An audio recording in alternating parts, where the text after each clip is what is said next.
Hi everyone, my name is Megan. I did my article presentation over health information technology um, and the advancements in technology.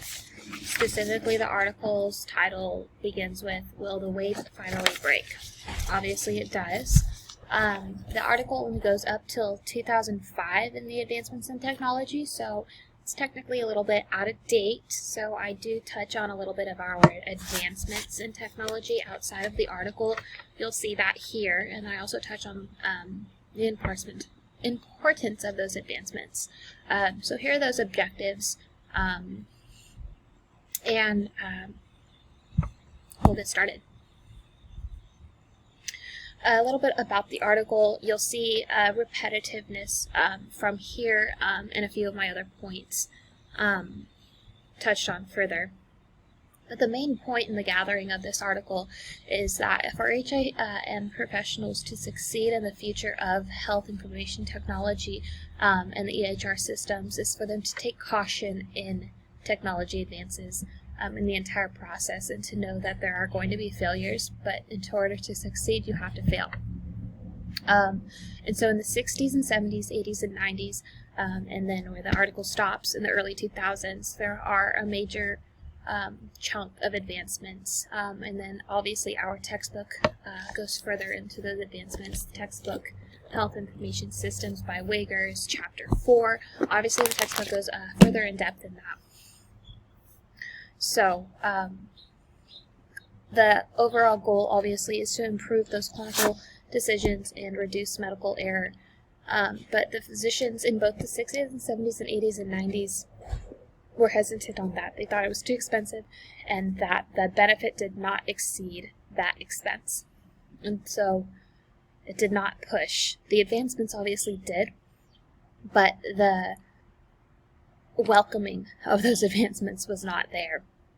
You saw mainframe computers pushed to mini computers and microcomputers, or PCs, but everything in between, they just weren't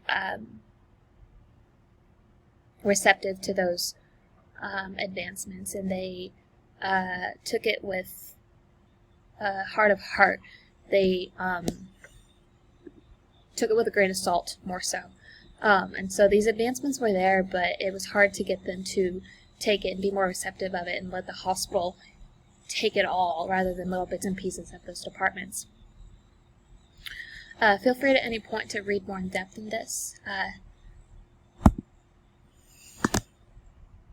How we adapted to these EHR systems in the 60s and 70s, Medicare and Medicaid came out with a legislation for fee-for-service.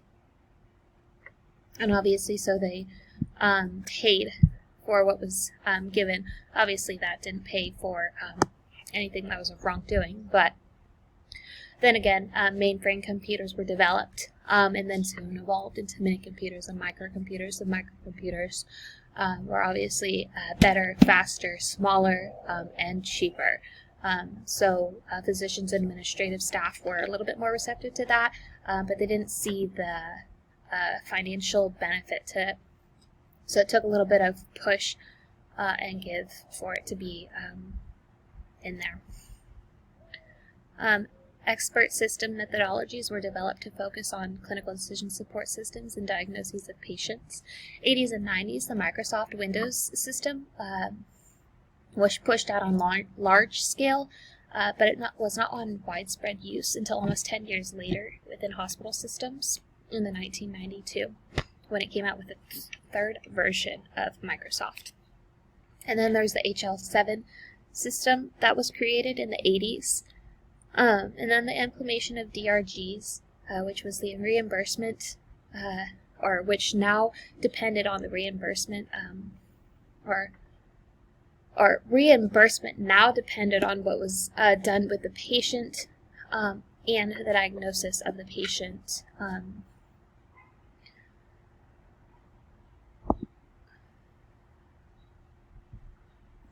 How we adapted to the EHRs in the 90s and early 20s, which is where our article ends. The IMO, which we heard of in our text, if you read, came out with a report, the clinical-based patient record, an essential technology for healthcare, was released in '91. It had 3 components: uses and users, technology, and policy implementation. It further went in depth on 12 key components and key factors. HIPAA, of course, came out in '96 with more affordable and accessible health insurance. And then the early and mid-2000s to present day 2020, or more so 2018, 2019, e-prescribing, High-Tech Act of '09, and ACA of 2010. Where we are currently in the 21st century, more so 2010 to 2020, again 2018, 2019 more so accurately, because 2020 is still developing. Our advancements have jumped beyond just EHR systems. We have artificial intelligence, which is becoming more developed as of 2017. Our wearable devices, such as smartwatches, the artificial intelligence is being integrated into virtual organs being created, and then cybersecurity is becoming more and more vital as these electronic systems are being more used and more widespread in systems such as the patient portals. And then further advancements, we have them described in 2 different information systems, administrative and clinical, from our textbook. By definition, I go to them really quick. Administrative contains primarily administrative or financial data and is generally used to support management functions and general operations of healthcare organizations. Clinical contains clinical or healthcare-related information used by providers in diagnosing and treating a patient and monitoring the patient's care. Again, those are strict definitions from our textbook by Wager. What the article covers and a few outside of the article, we've got the turnkey systems that were implemented into mini computers and microcomputers, where the system was literally turned on and it immediately functioned. Speaks for itself there. Then we have the RBRVS that now factored in the provider's time and efforts, as well as the clinical decision making made by those providers. Telecommunications, which allowed or which still does allow our providers to communicate with patients in long distance. Simple example is providers being able to communicate with us via telephone or via our computers for a simple one-on-one consultation.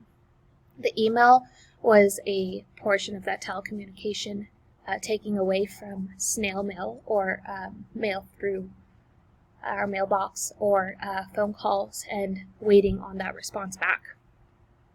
And then chain block technology, creating new levels of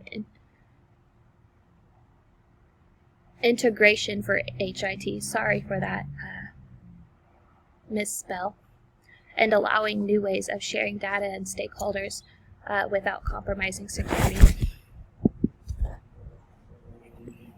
And then we have the importance, really, of what advancements are. And this goes way further in depth than what I've implemented here.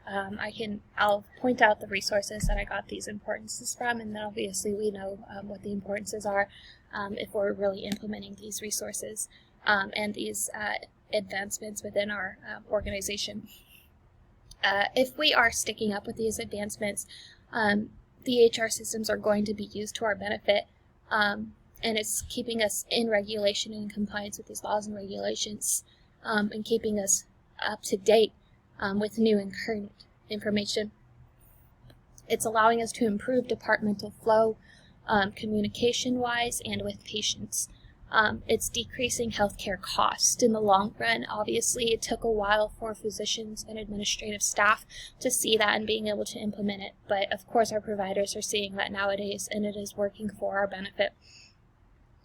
Again, it is improving those communications between our stakeholders, not just within the departments of the hospital, but medical billing, email communications, patient portals being a quick way for providers to communicate with their patients, but it also includes that medical billing, and it is cutting down paper costs. That list goes on. And then improvements with patient care and diagnoses, the ultimate goal improving clinical care and decreasing medical error because the system is helping us and working with us. And then lastly, how we can take this to our profession. Of course, this is a small list, and it can continue. I got a lot of this here from the HEMA website. I'll point it out specifically to you on the next slide in my resources. I apologize. Knowing what is new and beneficial and how the hospital can improve with these changes. Obviously, staying up to date and knowing what is best for your hospital is key as a healthcare professional. Specifically a health information manager. Just knowing what is there and what is key to you. Weighing your profit and losses connects to that, and not diving headfirst into something that is unknown is a good idea. The current roles of healthcare professionals that you see today are not going to be the same as in 5, 10, or 15 years. So being fluid, flexible, and knowledgeable of what is there, staying up with your CEUs, and knowing that technology doesn't stay the same. It changes every single day. Artificial intelligence is a prime example of all of that. It has helped us with so much, such as those virtual organs being created into real organs and saving lives. And then technology is growing. It changes and it has its own lifespan. It dies and it needs to be updated and regenerated. And so we have to understand that, and we have to work with it, and we have to go with the flow. Healthcare it's not stagnant. It grows and it expands.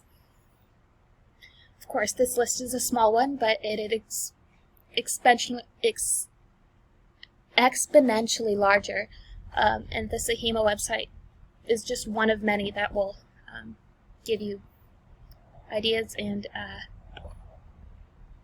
yeah. So of course, I will need to connect my HEMA website if I can't find it. But it is in here. And I'm so sorry. The advancements right here, this is where I got a lot of those advancements. And right here, the improvements of technology. I'm searching, I'm so sorry. Let me pause. Okay, right here. I'm sorry, it just wasn't a HEMA at the beginning. It is written by somebody, but they were accredited, and it is in the HEMA website. This is where I got all of those advancements. Okay, thank you. Please, if you have any questions, post below, and I am happy to answer anything that I did not cover within the presentation. Thank you.